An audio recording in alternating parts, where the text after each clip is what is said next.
Buenas tardes a todos, bienvenidos. Muchísimas gracias por asistir hoy a esta charla sobre Egipto. Hay mucha gente para ser viernes por la tarde, o sea que muchísimas gracias a todos de verdad por venir. Y hoy vamos a hablar sobre símbolos de Egipto.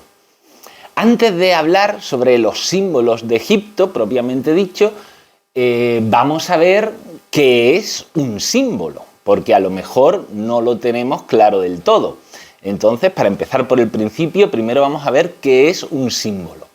La palabra símbolo viene del griego simbolón y significa aquello que está guardado. Va a ser una idea que está como dentro de un recipiente. De tal forma que cuando vemos un símbolo, esa idea que hay dentro de él nos tiene que inspirar, nos tiene que decir algo. A cada uno le puede decir algo diferente, pero nos va a inspirar algo elevado, algo que nos va a llevar hacia arriba. Aquí vamos a tener tres símbolos. Esto es el láser. Esto es. Este de aquí va a ser el was, va a ser el cetro de poder, va a significar fuerza, poder. En medio tenemos uno que quizás se conoce un poquito más, que es el jet, es la columna de la estabilidad. Y a la izquierda del todo tenemos el ankh, este sí que lo conoce todo el mundo, hay llaveros y colgantes del ankh, es la llave de la vida. Was, jet, ankh es una forma que tenían los egipcios para saludarse, para decirse hola. Te deseo fuerza, estabilidad y vida. Era el saludo de los egipcios. Vamos a encontrar estos tres símbolos juntos en prácticamente todos sitios. De hecho, en Egipto está llena de símbolos por todas partes. Igual que hoy vamos por la calle y vemos anuncios por todos sitios, propaganda, comerciales, pues ellos lo que veían eran símbolos por todos sitios. Su vida va a girar en torno al simbolismo, su vida va a girar en torno a lo sagrado, va a girar en torno a lo divino. Así es como ellos, fíjate cómo se saludaban, cómo se decían hola, utilizando símbolos para bendecir de alguna forma a la persona a la que estaban saludando. Este símbolo que tenemos aquí se llama Neter. Neter, los egipcios, aunque nos sorprenda, no tienen una palabra para referirse a Dios. Sin embargo, van a ser muy místicos, su vida va a girar mucho en torno a la divinidad, pero no tienen una palabra para decir Dios. Lo que tienen es esto, es el Neter o Nether. Significa aquí está la divinidad, es la presencia de lo sagrado. Es como una banderita que indica el lugar. Aquí está la presencia de lo sagrado. Para ellos, Dios está en todas partes. Todo, cualquier cosa, todo es sagrado. Todo está imbuido del Neter. Pero los egipcios van a ser sobre todo filósofos, entre comillas, lo de filósofos. El término filósofo viene del griego, es un término que se le atribuye a Pitágoras, el cual, si leemos su biografía, pasó 20 años formándose, estudiando en Egipto. Y es quien habla de la filosofía. Filo significa amor, sofía es sabiduría. La filosofía es el amor por la sabiduría, es la necesidad de querer acercarse a los grandes conocimientos. Los egipcios van a ser filósofos por necesidad, van a querer acercarse al Neter. Pero el néter, Dios, lo divino, es algo como muy complejo, no lo podemos comprender, es algo que nos queda como muy grande. Si tenemos un chuletón, por ejemplo, no nos lo podemos comer de un bocado, por muy apetitoso que nos resulte. ¿Qué es lo que hacemos? Lo cortamos. Con cuchillo y tenedor lo cortamos. Eso es lo que hacen los egipcios. Van a cortar, van a dividir la unidad, van a dividir el néter, van a dividir a Dios para poder comprenderlo un poco mejor. Y de esa forma es como surgen los dioses. Todos los dioses no son algo ficticio, no son algo imaginario, sino que van a ser distintos aspectos de ese gran dios o de esa gran divinidad que los egipcios llamaban Néter.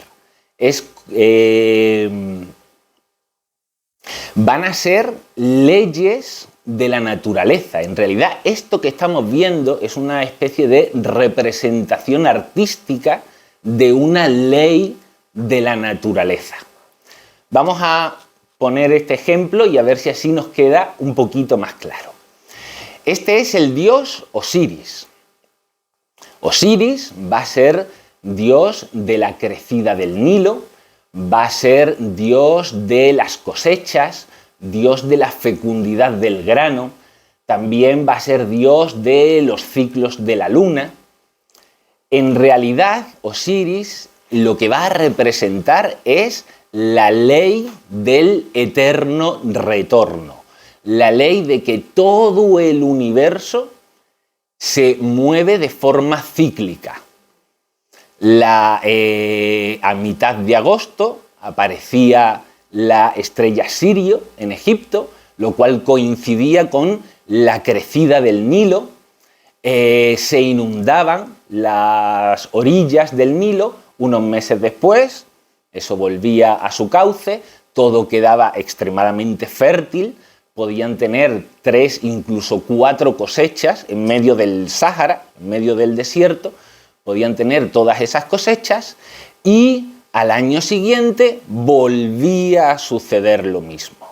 La luna también va a ser cíclica, el movimiento de la Tierra alrededor del Sol, el Sol que sale por el este y se pone por el oeste, todo va a ser cíclico. Esa ley de los ciclos está representada por el dios Osiris. Es una ley natural. El dios Osiris le vemos que tiene una sola pierna o las 2 piernas juntas momificadas. Es un símbolo de la unidad. Es un símbolo de que él lo abarca todo. Todas las cosas que existen están bajo la ley de los ciclos. Por eso se le representa así, totalmente momificado, siendo una sola pieza. No se le ve que tenga 2 brazos, no se le ve que tengan 2 piernas, es una unidad. También tiene el gancho y el látigo. El gancho acerca, atrae, el látigo aleja, repele.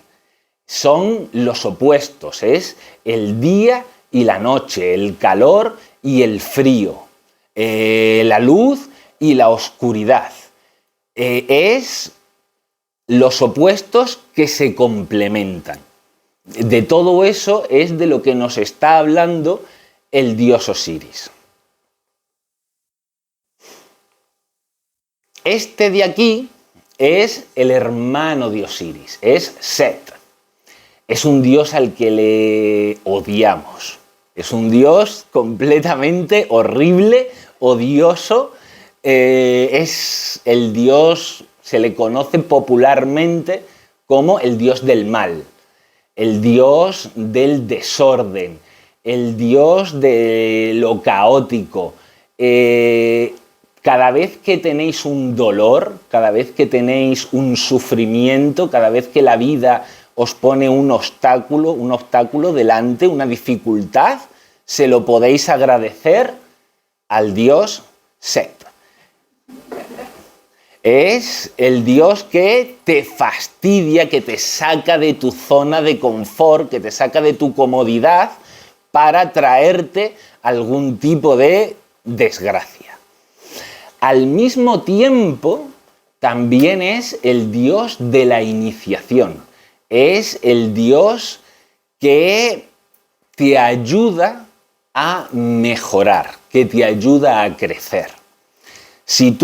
Si alguien es muy desordenado, por ejemplo, el dioset te va a estar pinchando continuamente.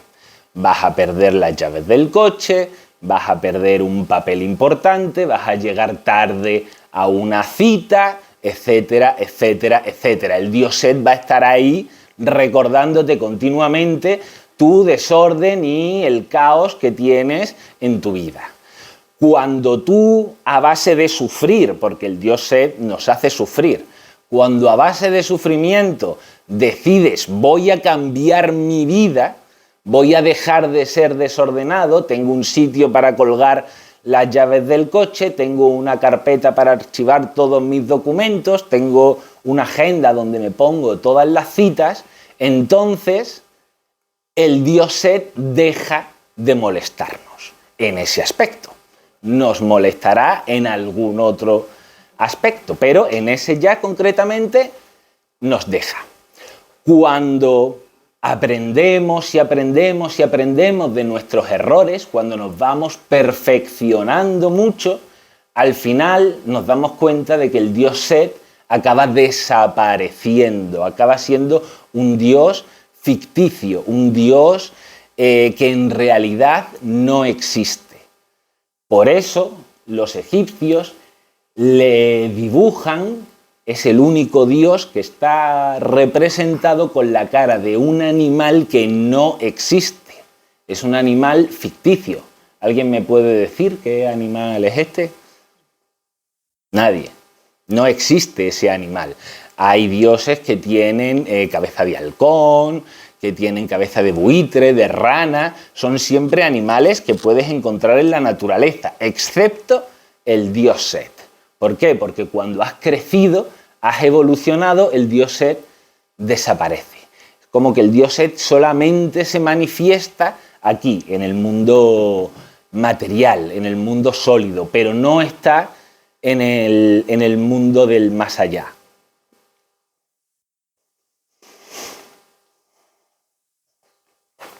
¿Cómo van los egipcios a vivir todo esto? ¿Cómo va a ser la vida de los egipcios? Voy a tomarme la libertad de citar a un escritor que me gusta mucho, que se llama Christian Jack. Él ha escrito muchas novelas acerca de Egipto y la verdad es que se aproxima mucho a lo que yo creo que tenía que ser el antiguo Egipto. Si no habéis leído nada de él y os gusta Egipto, os lo recomiendo muchísimo. Egipto se esforzaba por lograr la permanencia del hombre mago, es decir, de aquel que comunica con el universo e integra los eventos históricos en un marco simbólico.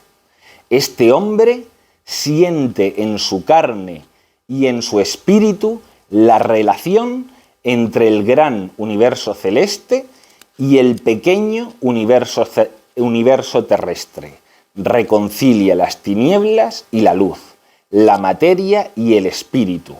Respeta la ley de Maat, la armonía universal y reencuentra un estado creador. De alguna forma, lo que nos viene a decir este pequeño texto es que en Egipto procuraban vivir siempre bajo la ley o la norma de Maat. Esta señora que tenemos aquí es Maat. Maat va a ser la diosa de la justicia, va a ser la diosa de la armonía, de la coherencia. Es la diosa que hace que la naturaleza se compense a sí misma. Pongo un ejemplo. En España hay lobos. Si quitamos a los lobos de en medio, el ecosistema se destruye, empieza a degradarse. El lobo tiene una función muy importante, tiene muchas. Una de ellas es que se comen siempre al animal más débil, al animal enfermo. Si no se comiesen a esos animales enfermos, a esos animales herbívoros enfermos, esa enfermedad se contagiaría a los otros miembros de la manada. De tal forma que el lobo está compensando, está ayudando a que la manada, el ecosistema de animales herbívoros sobreviva. Eso es Ma'at, es la coherencia, es la compensación, la armonía dentro de la naturaleza. El egipcio va a querer vivir bajo la ley de Ma'at, de tal forma que va a tener que buscar su lugar dentro de la naturaleza, va a tener que buscar su sitio. El egipcio va a considerar que tiene dos naturalezas. Va a tener una parte animal, todos tenemos un cuerpo físico, todos necesitamos comer, todos necesitamos beber, necesitamos dormir, etcétera, etcétera. Tenemos una parte que compartimos con los animales, pero también va a tener una parte que compartimos con los dioses. Va a ser una especie, el ser humano, los egipcios nos dicen que el ser humano es una especie como de escalón intermedio entre los animales y los dioses. El ser humano tiene la capacidad de crear, tiene la capacidad de hacer civilizaciones, de hacer leyes, de construir máquinas, de modificar la naturaleza. Tiene la necesidad de buscar un sentido a su vida. Todo eso va a ser lo que nos eleva hacia arriba. Los egipcios van a buscar un sentido a su vida. ¿Cuál va a ser ese sentido? Pues el primero, vivir en fraternidad, vivir según la ley de Ma'at. El segundo, comprender las leyes de la naturaleza, que son los dioses, intentar comprender las leyes de la naturaleza. Y el tercero y último va a ser el de perfeccionarse, el de intentar, en la medida de lo posible, eliminar todos los defectos que, como seres humanos, tenemos. Ma'at va a estar representada muchas veces aparece, nos encontramos esta imagen y otras veces nos encontramos solamente la pluma. ¿Qué nos indica la pluma de Ma'at? ¿Una pluma cuánto pesa? ¿Mucho o poco? Poco, no pesa casi nada. Las acciones justas, las acciones correctas, las acciones buenas, ¿cuánto nos pesan en la conciencia? Nada. Cuando hacemos algo que sabemos que está mal hecho, pero que lo hemos hecho, no tenemos una especie como de remordimiento, una especie como de peso, de presión. La pluma nos indica eso, nos indica la justicia, nos indica aquellas acciones que no nos dan cargo de conciencia. La pluma está siempre representada vertical, hacia arriba, nos eleva hacia lo celeste y siempre recta. Ellos van a intentar vivir bajo esa norma, bajo esa ley de Ma'at. Van a intentar encontrar su sitio.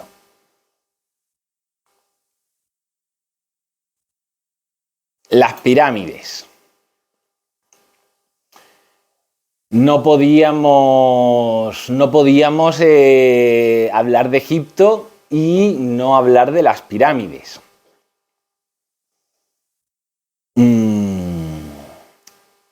Lo primero que vamos a decir es que para los egipcios no te hablan de pirámides. El término pirámide es griego. Pirámide viene de la raíz pir, significa fuego. Viene de pirámide, le ponen pirámide los griegos porque el fuego siempre va hacia arriba. Tú, independientemente de cómo pongas una llama, de en qué posición pongas la llama, el fuego siempre sube hacia arriba. La pirámide la van a considerar un elemento que eleva al ser humano, por eso le van a poner pirámide. Pero los egipcios no lo llamaban pirámide. No sé muy bien cómo lo llamaban los egipcios. Era algo así como mar, mer, mir, algo así. En el egipcio antiguo, conocemos las consonantes. Las consonantes de pirámide son M, R, pero no conocemos las vocales. Entonces no sabemos cómo lo pronunciaban, no sabemos qué es lo que ponían en medio. Pero el significado de mer es la escalera de luz que te lleva hacia el cielo. Ese es el significado eso es como ellos llamaban a las pirámides. La escalera de luz que te lleva hacia el cielo. Y la pirámide va a ser un símbolo que va a estar relacionado con el principio del cosmos, con el principio del universo. Ellos tienen un mito de cómo el universo surge, de cómo el universo aparece. El mito nos cuenta que estaba el Nun son las aguas primordiales, son las aguas donde todas las cosas están en potencia. Como una semilla tiene en potencia un gran árbol, pero de momento es una semilla. Pues eso eran las aguas primordiales.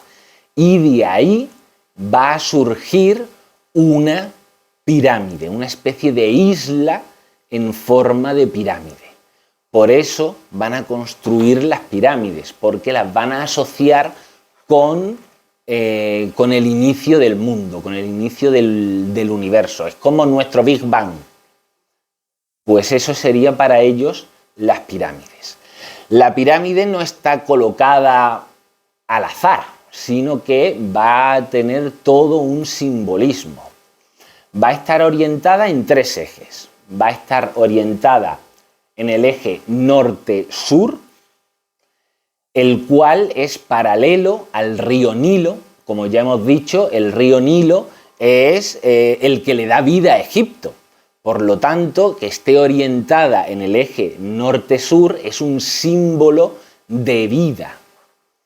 Va a estar orientada en el eje este-oeste, el cual es el camino que el Sol realiza cuando sale por el este y se pone por el oeste. Es un símbolo de renovación, es un símbolo de los ciclos.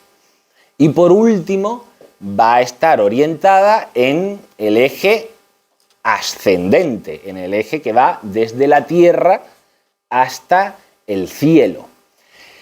Es un símbolo de esa escalera de luz que nos eleva, de esa escalera de luz que nos lleva hacia arriba. Tiene una cámara en el centro, justo debajo de la cúspide, perfectamente orientada, y aquel que tenía el mérito, por así decirlo, la capacidad de poder entrar dentro, pues de alguna forma realizaría algo que no sé deciros qué es lo que harían, pero algo harían ahí dentro. No sé bien el qué.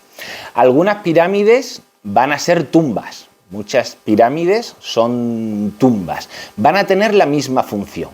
Va a ser la de enterrar al faraón, pero para que trascendiese la muerte elevándose hacia arriba, de esa manera. Y por otra parte, la forma de pirámide también va a indicar una jerarquía. La pirámide nos habla de que aquellos que tienen un mayor conocimiento de Ma'at, de la ley de Ma'at, del orden, de la armonía, aquellos que mejor aplican esa armonía en su vida, son los que van a tener que liderar, son los que van a tener que gobernar. ¿Por qué? Porque son aquellos que van a poder ayudar, van a poder educar, van a poder enseñar a los otros a tener esa comprensión de las leyes de la naturaleza, tener esa comprensión de Ma'at, de tal forma que el que lidera tiene la obligación de enseñar. El faraón tenía la obligación de que en todo el reino estuviese gobernado por la ley de Ma'at, que Ma'at se aplicase en todo el reino. Cuando había algún delito, que en Egipto los había, como los ha habido en todos sitios, cuando había algún delito, se juzgaba, por supuesto, a la persona que había robado, por ejemplo, pero también se juzgaba a la persona que gobernaba en ese sitio. Porque, y esto es histórico, porque se le preguntaba, se le juzgaba de por qué hay personas que roban en el territorio que tú estás gobernando. ¿Por qué hay atracos? ¿Por qué hay delincuencia en el territorio que tú estás gobernando? ¿Lo estás gobernando bien? ¿La gente tiene una buena educación? ¿La gente tiene comida? ¿Tiene todo lo que necesita? ¿Tiene trabajo? Cuando había delitos en algún sitio, se juzgaba al delincuente, pero sobre todo se juzgaba al gobernante. ¿Por qué? Porque el gobernante era el sabio, entre comillas, el que sabía gobernar, el que sabía liderar, el que tenía que dar ejemplo. Si había delincuencia, si las cosas no funcionaban bien en un determinado territorio, el gobernante tenía que rendir cuentas para ver si podía seguir gobernando o si había que quitarlo y poner a otro. Pero el primero al que le piden cuentas es al alcalde o al político, digamos, que tocase. Así era el gobierno de Egipto. Igual que ahora. Exactamente lo mismo. Esto ocurría siempre, pues siempre no. Daos cuenta que Egipto va a aparecer más o menos en el año 3000 a.C., 2800, una cosa así. Y va a durar hasta el año 500 después de Cristo. Son unos 3200, 3300 años de historia, lo que va a tener la civilización del Antiguo Egipto. Tuvo 3 épocas de esplendor, en las que todo es más o menos como os he contado, y tuvo otras 3 épocas de decadencia. Es curioso saber que cuando se perdían los valores, cuando la sociedad se alejaba de esa ley de Ma'at, entonces es cuando llegaba la decadencia. Entonces, cuando aparecía la corrupción, entonces a la corrupción le seguían la hambruna, le seguían los conflictos y le seguían las guerras. Cuando la sociedad volvía de nuevo a seguir la ley de Ma'at, entonces desaparecía la corrupción, desaparecían las hambrunas, los templos tenían grano acumulado para 5 años, en cual todos los templos tenían depósitos donde tenían grano suficiente para alimentar a toda la ciudad donde estaban durante 5 años. Si había corrupción, el grano volaba. No llegaba la época de escasez y el grano no está. Si no había corrupción, llegaba la época de escasez, había habido una mala cosecha, pero tenían depósitos de comida para vivir durante 5 años, tiempo suficiente para volver a hacer cosechas. La grandeza o el esplendor de Egipto va a estar más relacionado con los valores, con la forma de vivir, que con cualquier otra cosa. Sorprendente, ¿verdad?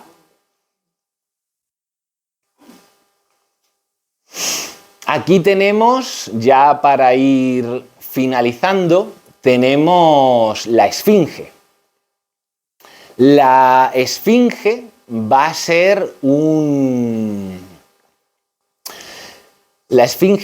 símbolo de la superación del ser humano, de la que os he hablado antes, de esa capacidad de corregir nuestros propios defectos. En realidad va a simbolizar muchas cosas, pero la más importante va a ser esta.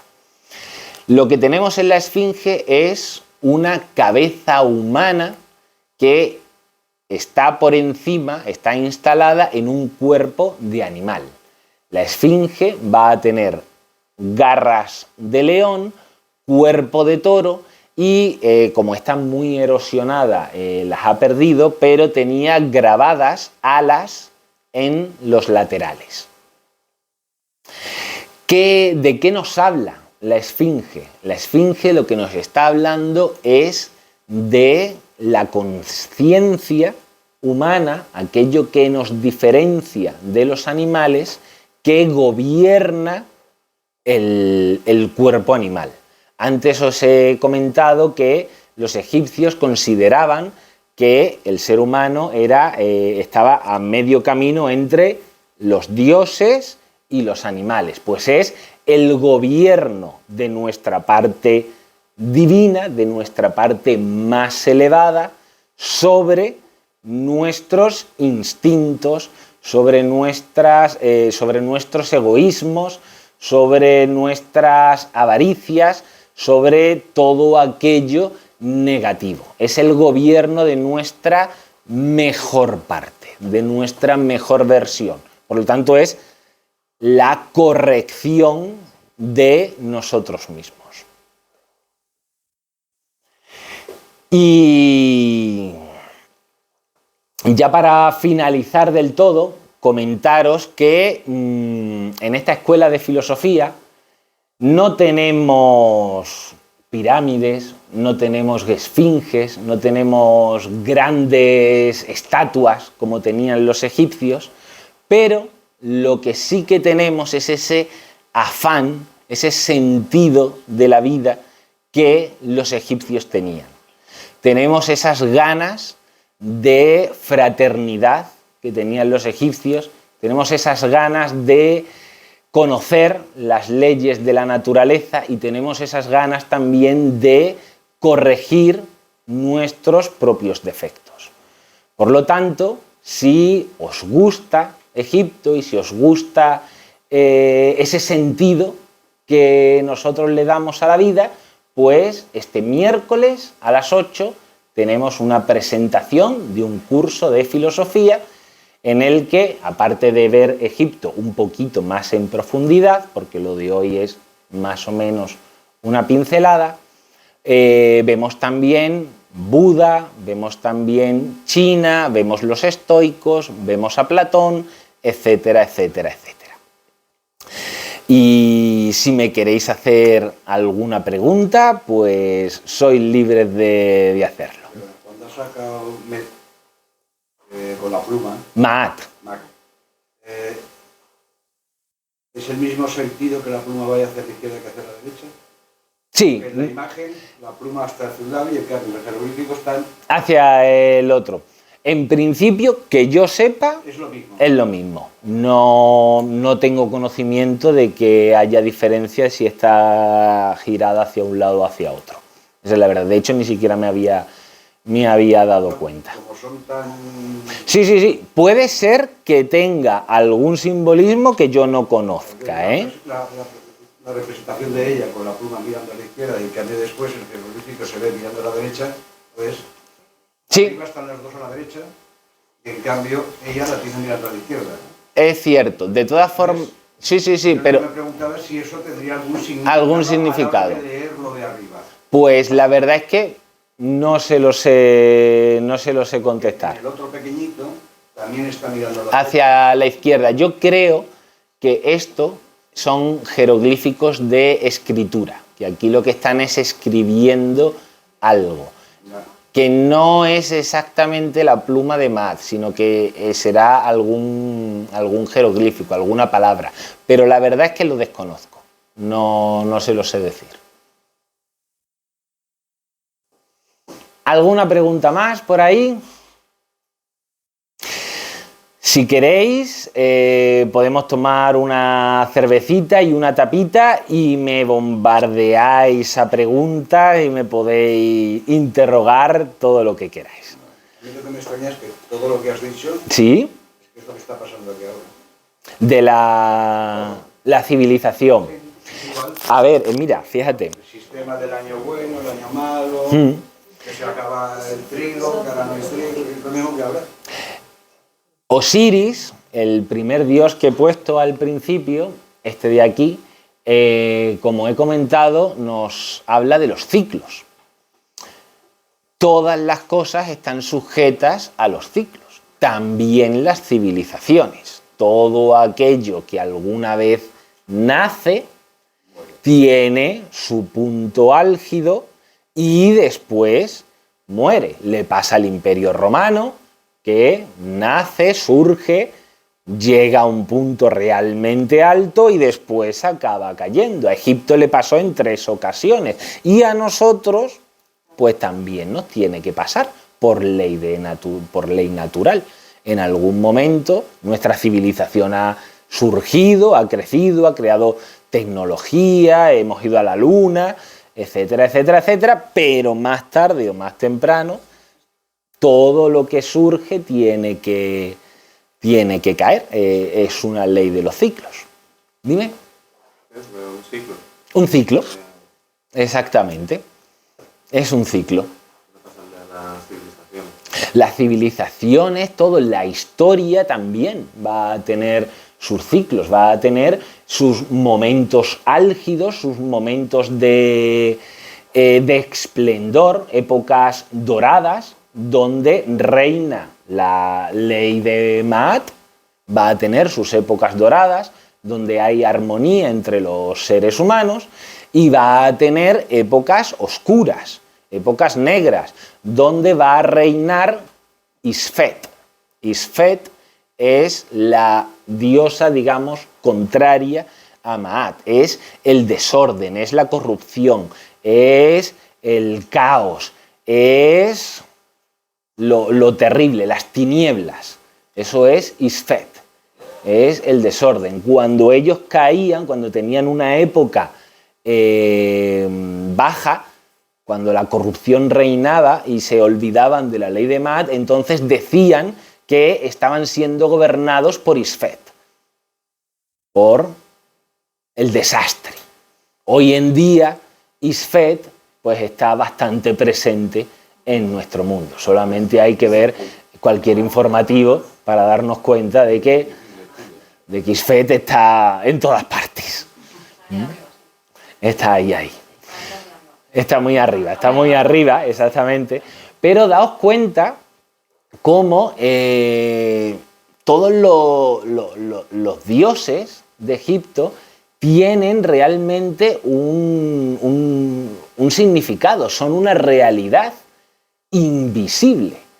No son algo que podemos tocar, no son algo que podemos palpar, pero es algo que está ahí, es algo que está en la naturaleza, es algo que vivimos a diario.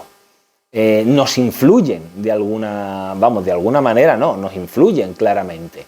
Nos están hablando de leyes de la naturaleza que son invisibles, pero que no por eso no existen, Simplemente hay que saber percibirlas, pero están ahí. Cuando las explicas, son más o menos, yo creo que son más o menos evidentes. A mí lo que me extraña es que ahora que son unos 3.500 años, sí, que han caído 3 veces, se han levantado 3 y se levantaron 3 veces, En sí. cambio, muchas otras civilizaciones han subido arriba, cuando han caído no han vuelto a subir. O sea, se han pegado el bofetón y se han quedado. Y ya está. De alguna Es decir, es como que 3 veces logran superarlo. sí, Me resulta difícil comprender por otro tipo de civilización que solo ha ocurrido una vez. Es curioso. le entiendo muy bien porque Egipto realmente es, o fue, mejor dicho, una civilización muy especial. Egipto fue una civilización muy especial por ese afán de querer elevar el alma, de querer dirigirse hacia arriba. Fijaos en las pirámides, que no fueron, por si alguien lo ha pensado, construidas por esclavos. En Egipto nunca hubo esclavos y eso la arqueología lo tiene demostrado, que no hubo esclavos. Lo de los alienígenas, en principio, yo diría que tampoco. Había de todo. Había de todo.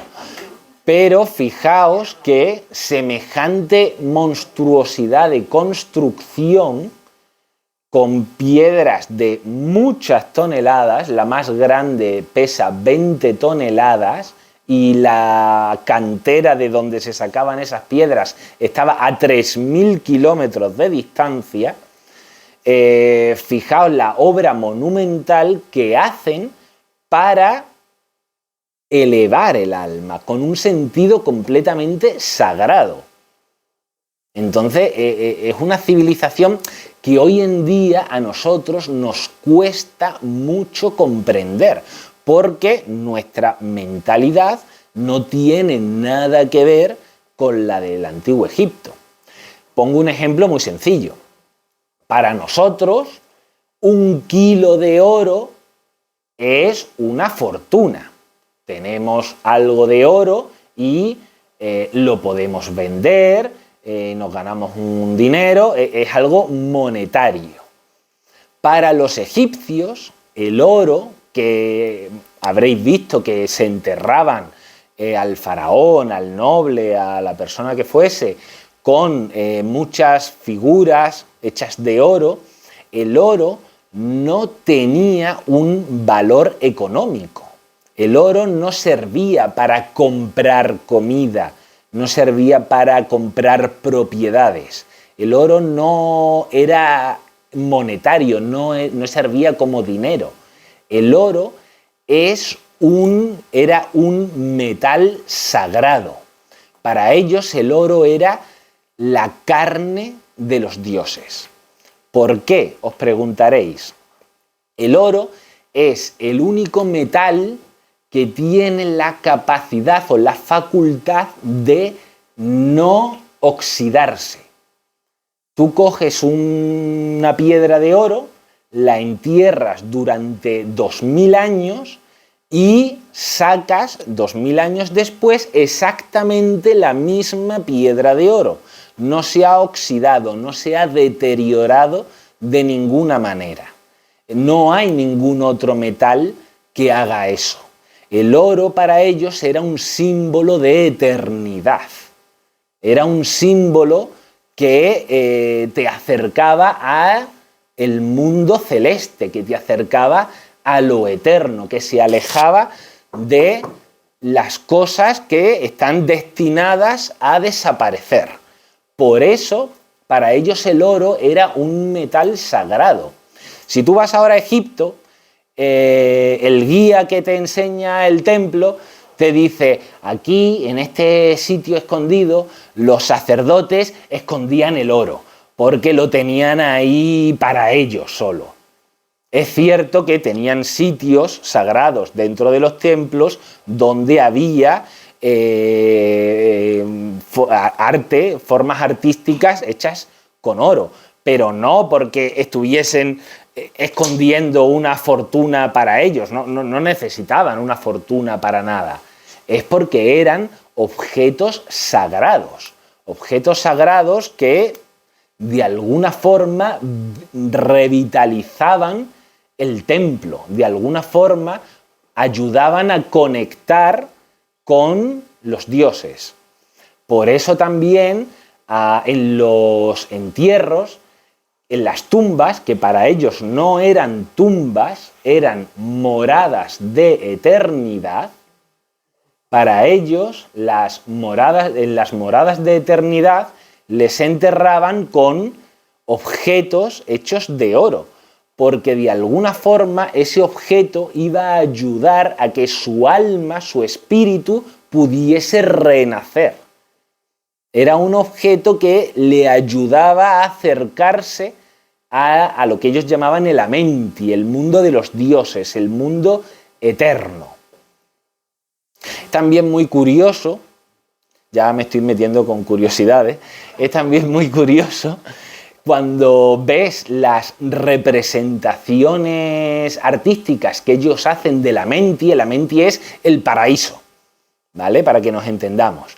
Nosotros hoy en día vamos a la Capilla Sixtina, que es preciosa, es una maravilla, vemos la representación cristiana del paraíso y vemos angelitos, nubes, santos y cosas por el estilo, ¿no? Y si nos imaginamos en el cielo a nosotros mismos después de morirnos, pues nos vemos allí tumbados en una nube a la derecha de Dios tocando un arpa y viviendo en la eternidad de la felicidad de estar allí en la nube tocando el arpa durante milenios, ¿no? Para los egipcios, el Amenti, el paraíso, era distinto. No era un lugar de ocio permanente. No era un lugar en el que no tenías que hacer nada. El Amenti es un lugar de abundancia. Cuando ellos dibujan el Amenti, lo dibujan con grandes campos llenos de trigo y dibujan a ellos mismos trabajando el campo. Se imaginan el Amenti como un sitio de abundancia infinita, pero no de ocio, sino que tienes que trabajarlo. Para los egipcios, el trabajo es algo que forma parte de la vida, tanto de esta vida como de la otra vida. No puedes existir si no estás en acción, si no estás moviéndote. La quietud, lo parado, eso no existe. Todo el universo es cíclico y por lo tanto todo el universo está en continuo movimiento. Para los egipcios, el Amenti, el paraíso, como lo queráis llamar, no está fuera de esas leyes, sino que está gobernado por las mismas leyes. También hay movimiento, también hay acción y por lo tanto también hay trabajo. No conciben la vida si no hay un trabajo. A pesar de ello tenían, me parece que eran 130 días festivos al año, que no son pocos. Tenían 130 días festivos al año. ¿Cuántos dioses que tenían? ¿El qué, perdón? ¿Con tantos dioses que tenían? Con tantos dioses que tenían, pues tenían que celebrar el día de cada dios. Tenían muchísimas fiestas, todas sagradas, pero tenían muchísimas fiestas. Entonces, pues eso, pero ellos concebían el trabajo. ¿Sabéis por qué se sabe que no había esclavos en Egipto? Se encontraron hace unos años las tablillas que los escribas eran los funcionarios, entre comillas, los funcionarios de Egipto, que eran increíblemente rectos, no se les escapaba nada. Ser escriba era un puesto de mucho prestigio, porque tenías que aprender 3 tipos de caligrafía distintos.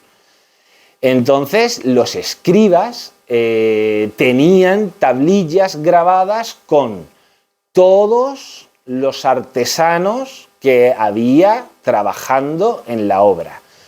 Cuánta comida, cuántas vacas, cuántos bueyes, cuántos corderos, cuántos carros de verduras y de frutas recibían diariamente. Cuántos días de vacaciones, que tenían vacaciones, tenía cada artesano. Cuántos días de baja por enfermedad se había cogido cada artesano.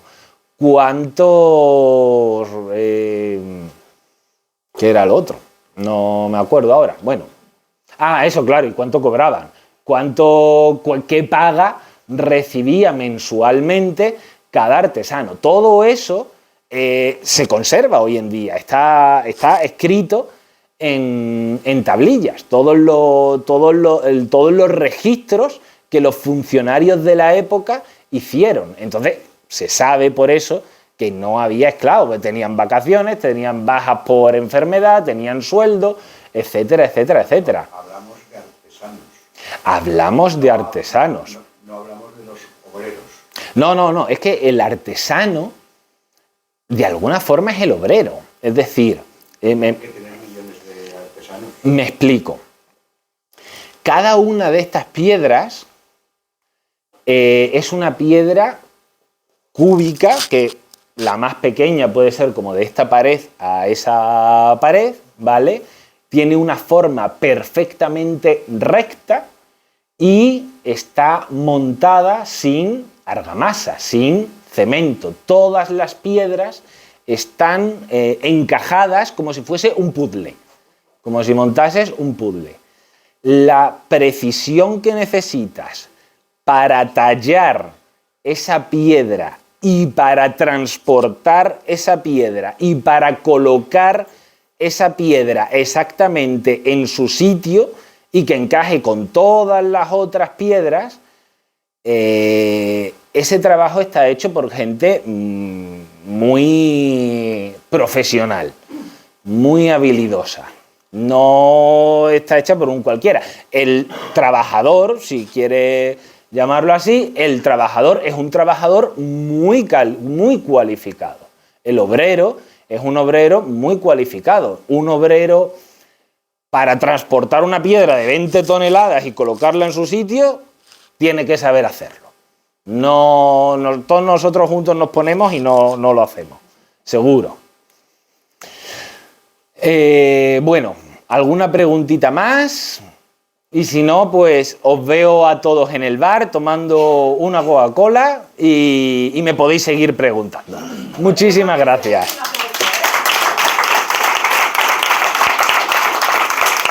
A vosotros.